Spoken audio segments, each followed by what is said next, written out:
सब जानते हैं, मेरे पिताजी एक बहुत नेक इंसान थे। दिल बहुत साफ था, ईमानदार थे और बहुत हिम्मत वाले थे।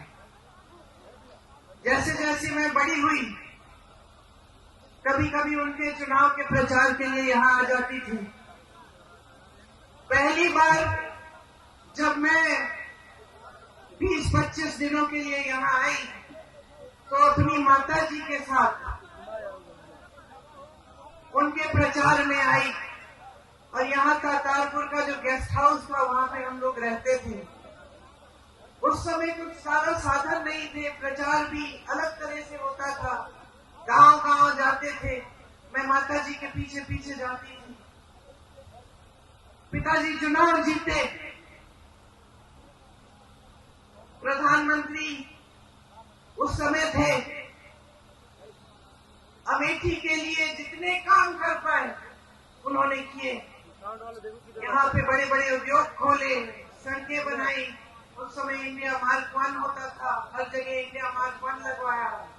जहाँ रास्ता नहीं था रास्ता बनवाया, जहाँ सड़क थी खड़िंजा लगवाया, खड़िंजे पे पक्का किया। बार बार आते थे, अपनी जीप में बैठ के गांव गांव जाते थे। कभी आप सबसे डांट खा लेते थे, कुछ मांग थी आपकी वो पूरी नहीं हुई थी, शायद एक सड़क या एक नलका, आप डांट भी लेते थे, प्यार से आपकी डांट सुनते थे। ये सब बातें मैंने देखी। कुछ समय बाद जब वो चुनाव, देश का जो चुनाव है वो हारे, यहां से तो जीते ही थे,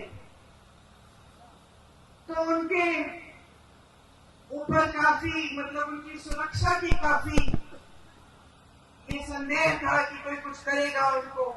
उनकी माता जी की हत्या हो चुकी थी, हम सब ने बचपन में वो देखा था, वो क्षण देखा था।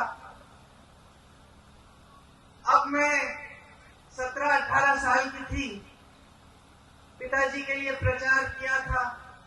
पिताजी जो बड़ा चुनाव है वो हार गए, लेकिन अमेठी से फिर भी जीते थे।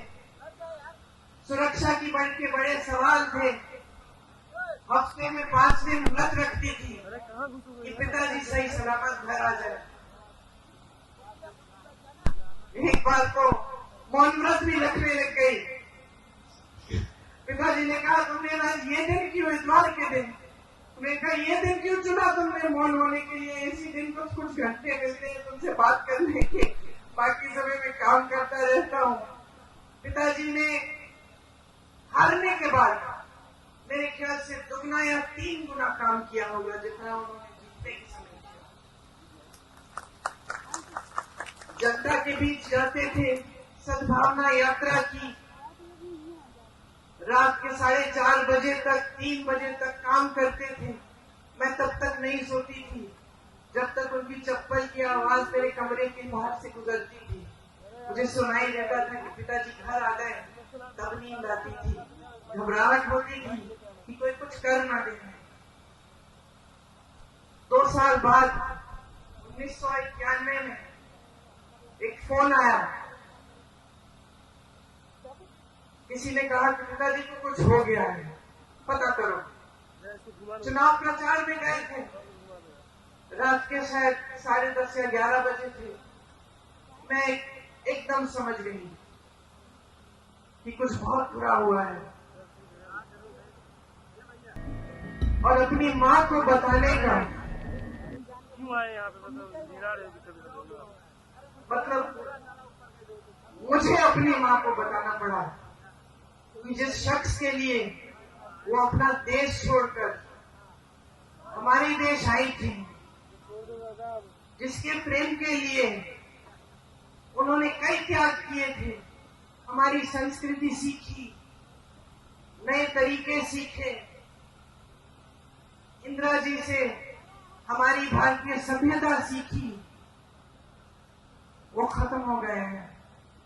मैं उनके कमरे में गई और जब मैंने उनको बताया तो उनकी आंखों में जो मैंने देखा, जैसा एक अंधेरा सा छा गया।